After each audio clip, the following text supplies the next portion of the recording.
Most people don't stay poor because they're lazy. They stay poor because they're trapped in a system and a mindset that quietly works against them every single day.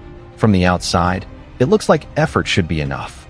Wake up early, work hard, stay consistent. But for millions of people, that effort never translates into real progress.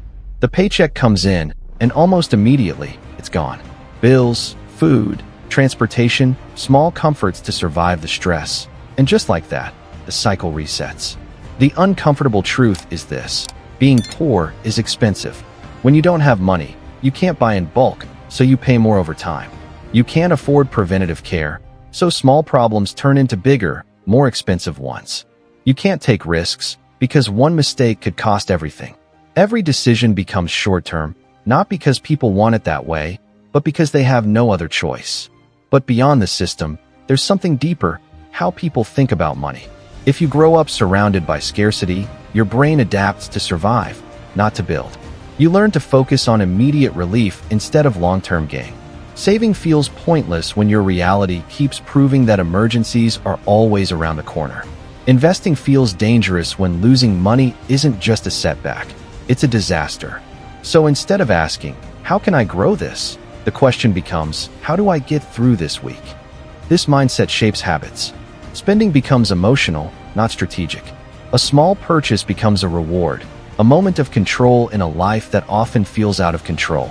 Meanwhile, learning new skills, delaying gratification, or building assets feels distant and uncertain, like something reserved for other people. And then there's time. After long hours of work, physical exhaustion takes over. The idea of studying, building a side skill, or thinking about the future feels overwhelming. Not because people lack discipline, but because they're already drained just trying to survive the present. Over time, this creates a quiet trap. Income is active, tied directly to hours worked. Expenses are constant, often rising.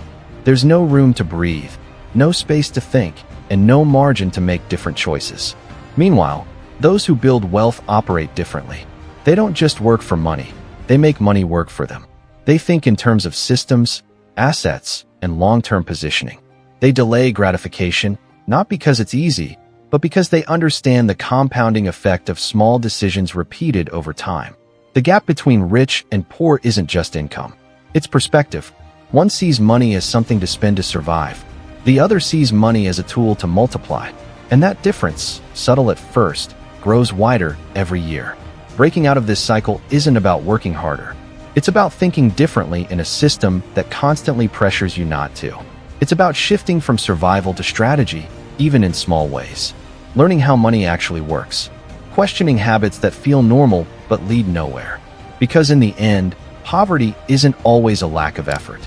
Sometimes, it's the result of invisible patterns, repeated for so long, they start to feel like reality itself.